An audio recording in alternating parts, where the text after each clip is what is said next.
Greetings of the day, my dear children. In today's English class, we'll revise chapter number 12, Conjunctions. That is from your English Grammar Book 5, page number 72 to 79. So, as we have learned about what conjunction is in the beginning, so we'll just revise. Conjunction is that word which joins a group of words together, right? Some of the common conjunctions used are listed here: and, but, so, because, yet, since, etc. Right? These are the most commonly used conjunctions.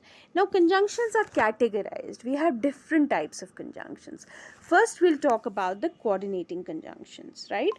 So, coordinating conjunctions actually join two individual statements of equal importance, right? Two complete sentences, two simple sentences are joined by a coordinating conjunction, right?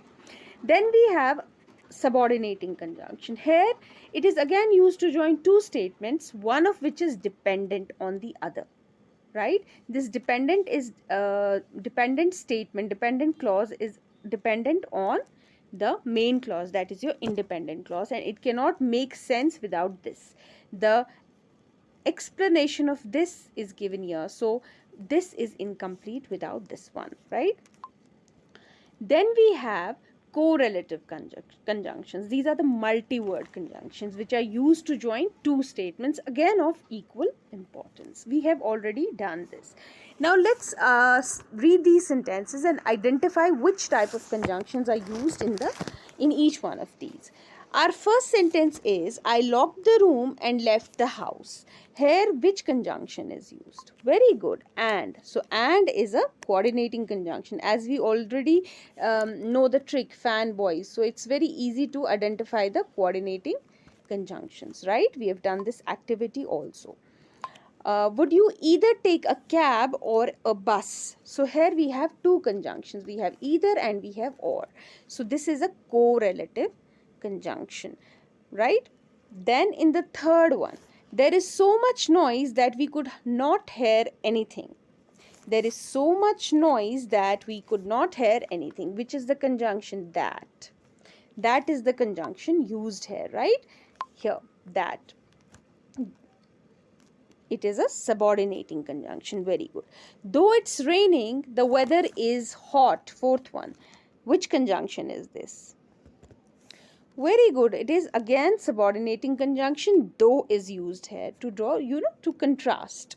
Though it's raining, the weather is very hot in spite of the rain. So it's a contrast. We won't be allowed to enter because we don't have tickets.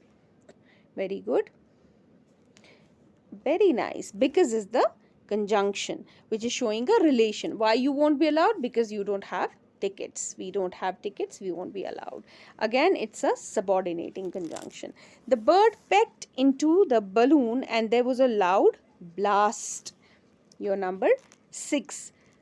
And again, coordinating. Very easy to identify. The days are hot but the nights are cold. Here we have but. Again, coordinating. Very good. The athlete was both fined and expelled. So we have both and fined, correlative, a pair, which indicates two things, right? So I hope you have understood it well, and recap. It's a good recap of what you already know. Now go through the video, and if possible, if you have any doubts, watch the previous videos as well. I hope you understood it well. Thank you. Have a lovely day.